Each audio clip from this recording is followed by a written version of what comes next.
आज इस खास पॉडकास्ट की शुरुआत करेंगे हम दुष्यंत कुमार जी की पंक्तियों को याद करते हुए कि कौन कहता है कि आसमां में सुराख नहीं हो सकता, एक पत्थर तो तबीयत से उछालो यारो।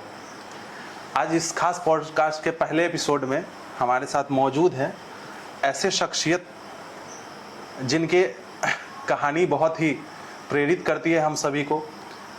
ये बीपीएससी के एग्ज़ाम में 845वीं रैंक लाकर रूरल डेवलपमेंट ऑफिसर के पद पर सेलेक्ट हुए हैं। आज हम इनके ही जुबान से सुनेंगे इनके जीवन की धैर्य साहस की कहानी, जिसके द्वारा ये इस पद तक पहुंचने में सफल हुए हैं। तो स्वागत है प्रवीण कुमार जी आपका इस हमारे पॉडकास्ट में। आपको आपके द्वारा इस पॉडकास्ट पे मुझे आमंत्रित करने के लिए मैं तहे दिल से आपका शुक्रगुजार हूँ। जी, तो पहला सवाल ये है कि बचपन से लेकर आज जो बीपीएससी आरडीओ के पद पर आप चयनित हुए हैं, कैसा सफ़र रहा आपका? अगर मैं अपने बचपन से लेकर अभी तक के सफ़र की बात करूं, मैं अभी अब तत्काल जो बीपीएससी में आरडीओ का पद मुझे मिला है, तो ये सफ़र मेरे लिए काफ़ी चुनौतीपूर्ण रहा, संघर्ष से भरा रहा, काफ़ी धैर्य लगा। बहुत ऐसे मौके आए जहां मुझे साहस के साथ आगे बढ़ना था। तो ये जो सफ़र रहा, इस सफ़र ने मुझे बहुत कुछ सिखाया है।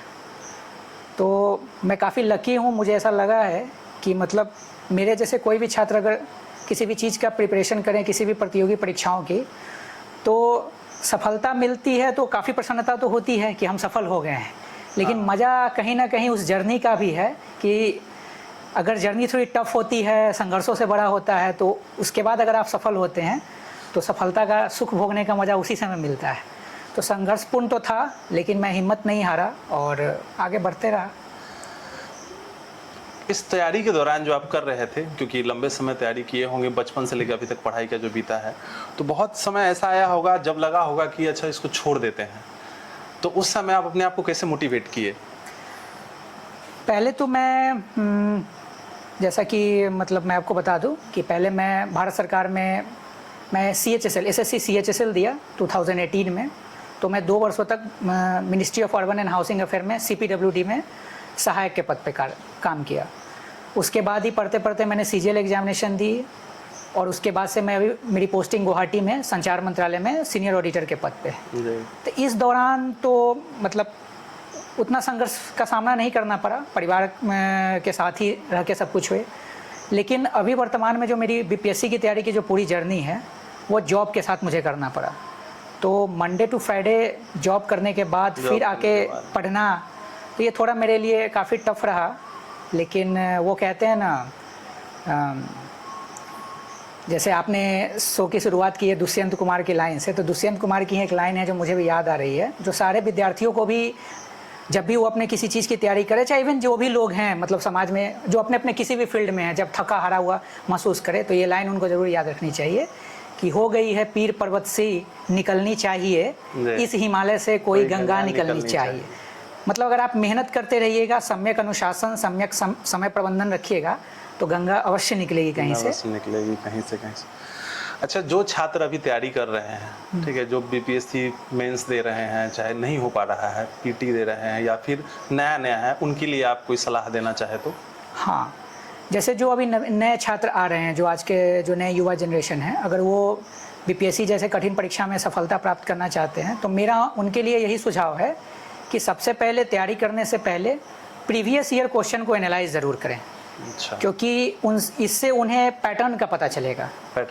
ठीक है, अगर वो किसी कोचिंग इंस्टीट्यूट्स में स्टडी करते हैं, उनको वहाँ से मटेरियल मिल जाता है, सही बात है, लेकिन वो खुद से एनालाइज करेंगे, खुद से अगर अपना कंटेंट बनाएंगे, तो ये उनके थॉट्स को डेवलप करेगा। और मेंस में बीपीएससी यही थॉट्स मांगती है, मतलब स्टूडेंट से। तो खुद से पहले प्रीवियस ईयर क्वेश्चन को एनालाइज करें, बीपीएससी का पैटर्न क्या चल रहा है, और कम से कम अगर पीटी एग्जाम देना है तो प्रीवियस ईयर क्वेश्चन पे कमांड तो होना जरूरी है, क्योंकि कभी कभी BPSC previous year question repeat भी करती है। और अच्छा गाइडेंस लें, अच्छे कंटेंट को पढ़ा करें और टेक्स्ट बुक पढ़ने पे फोकस करें, थोड़ा थॉरो रीडिंग की तरफ जाएं। तो इसी से जुड़ा एक सवाल है कि अच्छा गाइडेंस ले तो बच्चों को सेल्फ स्टडी से ही करना चाहिए या और मतलब कोचिंग इंस्टीट्यूट ज्वाइन कर ले तो उनका रास्ता आसान हो सकता है क्या? देखिए, रिजल्ट तो आपको सेल्फ स्टडी से ही मिलेगी। कोचिंग इंस्टीट्यूट हो सकते हैं कि आपके उस पाथ को थोड़ा सरल बना सकते हैं, लेकिन सफलता आपको तभी मिलेगी जब आप खुद से ही मेहनत करेंगे। जी जी। अच्छा, एक चीज़ है कि जैसे कि अभी बहुत कंपटीशन का ज़माना आ गया है, हाई कंपटीशन है, गला काट कंपटीशन है। हाँ। इसमें जो बीपीएससी की तैयारी है, चाहे जो कोई भी सिविल सर्विसेज की तैयारी है, तो उसकी तैयारी का कोई ये उम्र है क्या कि बचपन से तैयारी शुरू कर देनी चाहिए, या इंटर पास कर गए उसके बाद शुरू करनी चाहिए? कब से शुरू करनी चाहिए? ये मेरे हिसाब से, जैसे मैं अपनी अगर जिक्र करना चाहूँगा तो मेरे अंदर बचपन से ये बात थी कि मतलब मुझे कुछ ऐसा करना है जिससे मैं किसी दूसरे के लिए कुछ कर सकूं, थोड़ा सोशल स्टेटस चाहिए। तो जब मैं ये चीज़ों को अध्ययन किया, जब मुझे थोड़ा सा नॉलेज हुआ, इनफैक्ट बचपन में तो आइडिया नहीं था, हाँ, लेकिन मेरे दादाजी थे, वो अक्सर कहा करते थे, क्योंकि मेरा घर ब्लॉक के बगल में है, तो अक्सर वो ब्लॉक में जाया करते थे, तो बोलते थे कि मेरा पोता वीडियो बनेगा, सीईओ बनेगा। तो हो सकता है दादाजी का सपना पूरा हो गया। दादाजी का सपना भी पूरा हुआ, और ये शायद हो सकता है उस अवचेतन मन में मेरे अंदर से पहले से ही डाल दिया गया, मे भी, तो वही आगे चल के रिफ्लेक्ट हुआ। तो ऐसा नहीं है कि आप तैयारी बचपन से ही कर सकते हैं। तैयारी अगर आप ग्रेजुएशन कंप्लीट भी कर लिए हैं ना, तो आप 1 से 2 साल अगर सही तरीके से तैयारी करें, मेहनत करें, तो आप प्रॉपर 6 से 7 घंटा, ऐसा नहीं कि आपको 10 घंटा, 12 घंटा या 15 घंटा पढ़ने की स्टडी है। हाँ, कंटिन्यूटी बनाए रखने की जरूरी है, कंसिस्टेंसी बनाए रखने की। और एक बात ये भी है कि स्टूडेंट्स लोगों की एबिलिटी अलग होती है। कोई स्टूडेंट्स किसी बात को जल्दी कैच करता है, कोई स्टूडेंट थोड़ा लेट से करता है, तो पर्सन टू पर्सन ये वैरी कर सकता है। अच्छा, एक सवाल है कि गांव में चाहे शहर में भी लोग जनरली कहते हैं सामान्यतया कि पढ़ने वाला बच्चा कहीं भी पढ़ लेता है ना, ऐसा कहा जाता है। लेकिन क्या ऐसा है कि कहीं भी पढ़ा जा सकता है, या पढ़ने का माहौल होने की आवश्यकता है पढ़ाई में सहूलियत होने के लिए? देखिए, ये तो डिपेंड करता है मतलब उस शख्सियत पे। किसी की शख्सियत ऐसी होती है कि वो कठिन परिस्थितियों में भी खुद को ढाल लेता है, लेकिन जैसे हमारी एक हाथ की सारी उंगलियां भी अच्छी एक जैसी नहीं होती है, तो सबके लिए भिन्न भिन्न हो सकती है। लेकिन ये बात सही है कि अगर आपके मन में जुनून है, मुझे कुछ करना है, और आपके पास संसाधन नहीं है, तो ये बात मैंने बहुत सारे रिजल्ट्स में देखा है कि पढ़ने वाले लोग सच में किसी भी परिस्थिति में पढ़ रहे हैं। लेकिन अगर आपके पास अगर मौका मिल रहा है, आपके पेरेंट्स थोड़ा सक्षम हैं इन सब चीज़ों में, तो मेरा मानना है कि वो भी सहायता लेनी चाहिए। अच्छे कोचिंग अगर कोई आपको गाइडेंस दे रहे हैं, सब लीजिए, सारे जगह का नोट्स देखिए, लेकिन करिए सेल्फ स्टडी, कंटेंट खुद बनाइए। जी जी। अब एक व्यक्तिगत सवाल है, जिंदगी में आप हार और जीत को कैसे देखते हैं? ये देखिए, जैसे आजकल तो जैसा सोशल मीडिया का दौर और ज़माना हो गया है, तो लोग मतलब एक फेलियर से ही आपकी मतलब लाइफ को तय कर देते हैं कि यार इससे कुछ नहीं होगा। तो मेरा मानना है कि जब तक आप खुद से हारा हुआ ना महसूस करें ना, तो आपके बारे में कोई कितना भी कुछ बोले, आप उन सब का बात नहीं सुनिए। जिस दिन आप खुद से खुद को हारा हुआ महसूस करने लगेंगे, उस दिन आप सच में हार गए हैं। क्या सफलता ही जीत की निशानी है? जो सफल नहीं हो पाया, क्या वो हार गए हैं? नहीं, ऐसा बिल्कुल नहीं है।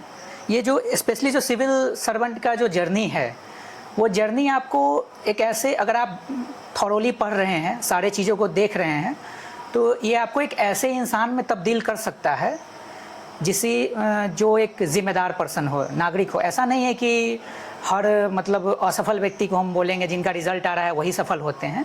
जैसे अभी परीक्षा हुई, 5400 विद्यार्थियों ने इंटरव्यू तक का सफ़र तय किया, तो एक अच्छे क्या कहते हैं सिविल सर्वेंट की क्वालिटीज़ उनमें भी होंगी, थोड़े मार्क्स से रह गए होंगे, तो कभी कभी उसको दे सकते हैं कि margin by luck by chance, थोड़ा बोला जाता है जैसे हमारे यहाँ कहा। हाँ, बॉलीवुड के हीरो मनोज वाजपेयी कहते हैं ना कि जो नहीं मिला है किसी को अगर सफलता, ऐसा नहीं है कि वो बुर्बक है। हाँ, बुर्बक है, ये भी बात है। यानी कि मैं तो उन सभी लोगों को भी कहना चाहता हूँ कि मतलब इस बार नहीं हुआ, अपनी तैयारी जारी रखे और आगे। अच्छा, एक चीज़ है कि किसी भी व्यक्ति की सफलता में परिवार का बहुत बड़ा योगदान होता है। ये तो, और परिवार में खासकर कोई एक व्यक्ति होते हैं जो बड़ा त्याग किए रहते हैं। तो आपके सफलता में परिवार का क्या योगदान है, और परिवार के वो कौन सा व्यक्ति हैं जिनका त्याग सबसे बड़ा है? देखिए, जहाँ तक मेरी पर्सनली मेरी बात हो, मेरे तो पेरेंट्स का मेरा मतलब फुल सपोर्ट रहा है बचपन से। अब चूंकि आपने पूछा है कि किसी एक को सेलेक्ट करना हो, ऐसे माँ पापा दोनों का पूरा योगदान है। लेकिन चूंकि पापा तो घर से बाहर रहते हैं, तो बचपन तो गुजरता है माँ के साथ। तो मैं निसंदेह ये बात को कहूँगा कि मेरी माँ का त्याग बहुत ज़्यादा है। मतलब मैं क्या कहूँ, अभी मैं आपको एक स्टोरी सुनाता हूँ। क्योंकि मैं ऑलरेडी जॉब में था, तो मैं 20 से 25 दिन की छुट्टी के लिए लेके आया था घर पे कि पढ़ के फिर मैं मेंस का एग्ज़ाम दूंगा। तो मैं रात 1-2 बजे तक भी पढ़ाई की है, और इस बीच में मुझे कहना कभी नहीं पड़ रहा है कि मुझे चाय चाहिए, कॉफ़ी चाहिए, ये वो उनको नींद भी नहीं आ रही। अगर मैं जग रहा हूँ तो मेरी माँ भी जग रही कि किसी समय हमसे मांग सकता है कि कुछ खाने को दे दो। तो मेरी माँ का इसमें बहुत त्याग रहा है। मैंने अपने इस पूरी जो जर्नी में रहा है, अगर आज जो कुछ भी हूँ तो उसमें पापा मम्मी दोनों का है, लेकिन माँ का उसमें बहुत बड़ा त्याग रहा है। एक चीज़ है, अभी जो दौर है जिसमें बच्चे क्या है ना कि हम देख रहे हैं जो 10वीं कक्षा 11वीं 12वीं कक्षा में नंबर के पीछे भाग रहे हैं, है ना। अब क्या है कि जो परीक्षा का पैटर्न वो पता कर लेते हैं और उसको रट पीट के याद करके नंबर ले आते हैं, अच्छा खासा मार्क्स ले आते हैं, 95%, 98%, 99%। तो क्या ये नंबर सिर्फ द्योतक है उनके सफलता का, या फिर उनको कॉन्सेप्चुअल पढ़ाई करना चाहिए कि आगे ज़्यादा नंबर कम भी आए तो चलेगा, लेकिन आगे सहूलियत हो बीपीएससी जैसे सिविल सर्विसेज एग्जामिनेशन की तैयारी में? देखिए, अभी का जो एजुकेशन सिस्टम हो गया है, इसमें स्टूडेंट को हम ऐसे डायरेक्टली ब्लेम नहीं कर सकते हैं। अभी जो माहौल बना है ना, जैसे स्पेशली अगर हम बिहार जैसे स्टेट की बात करते हैं, तो ऐसा हो ही गया है कि लोग सोसाइटी में वैसे देखते हैं, अच्छा 400 मार्क्स आएगा 500 में, 80%, 90%। तो मेरा मानना है कि नंबर्स के पीछे नहीं भागना चाहिए। नंबर्स तो आप पढ़ लेंगे, रट लेंगे, क्वेश्चंस आ जाएंगे। क्योंकि हमारा एजुकेशन सिस्टम वैसे वर्क कर रहा है, तो लोग क्या कर रहे हैं कि उसी हिसाब से तैयारी कर रहे हैं। लेकिन अगर आपको आगे चल के कुछ करना है, आपको यूपीएससी निकालना है, बीपीएससी निकालना है, चाहे और भी स्टेट के पीसीएस एग्जाम्स निकालने हैं, चाहे लाइफ में बेहतर भी करना है, तो आपको थॉरो स्टडी करना होगा। बिना थॉरो स्टडी करने के, लोग कहावत है ना, सफलता मतलब आसानी से नहीं मिलती, शॉर्टकट नहीं है इसका। आपको कभी ना कभी तपना होगा।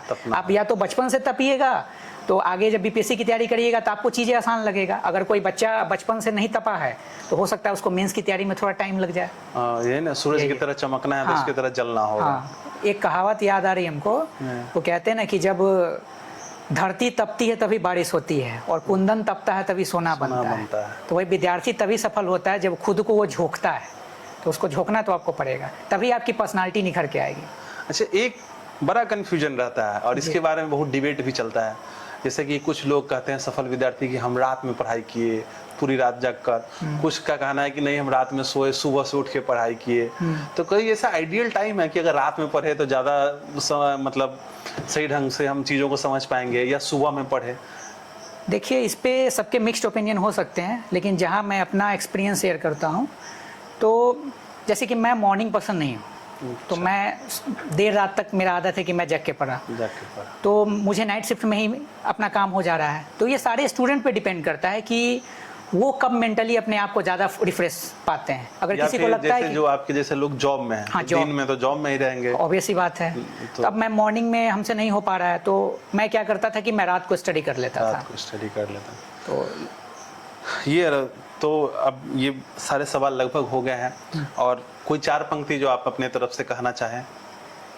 हाँ, अगर 4 पंक्ति कहनी हो तो मैं, चूँकि ये पॉडकास्ट का आयोजन सिविल सर्विसेज की तैयारी या स्टूडेंट्स वगैरह के लिए है, तो मैं उन सारे स्टूडेंट्स जो पहले से भी तैयारी कर रहे हैं या जो नए आने वाले हैं, उनको मैं रामधारी सिंह की 3-4 पंक्तियाँ मतलब डेडिकेट करना चाहूँगा, जिसमें उन्होंने कहा था कि वसुधा का नेता कौन हुआ, अच्छा, भूखंड विजेता कौन हुआ, जिसने न कभी आराम किया, विघ्नों में रहकर काम किया। जो लाक्षागृह में जलते हैं वही सुरमा कहलाते हैं। चलिए, बहुत बहुत धन्यवाद हमारे पॉडकास्ट में आने के लिए। आपका भी दिल से आभार कि आपने हमें बुलाया और मौका दिया, और उम्मीद करते हैं कि आपकी बातें बच्चों तक पहुंचेंगी और आपसे वो प्रेरणा लेकर अपने तैयारी अच्छे ढंग से कर पाएंगे। तो हमारे साथ थे इस बार बीपीएससी 17वीं के चयनित आरडीओ के पद पर चयनित प्रवीण कुमार। चलिए, मिलते हैं अगले पॉडकास्ट में किसी नए शख्सियत के साथ। तब तक के लिए धन्यवाद।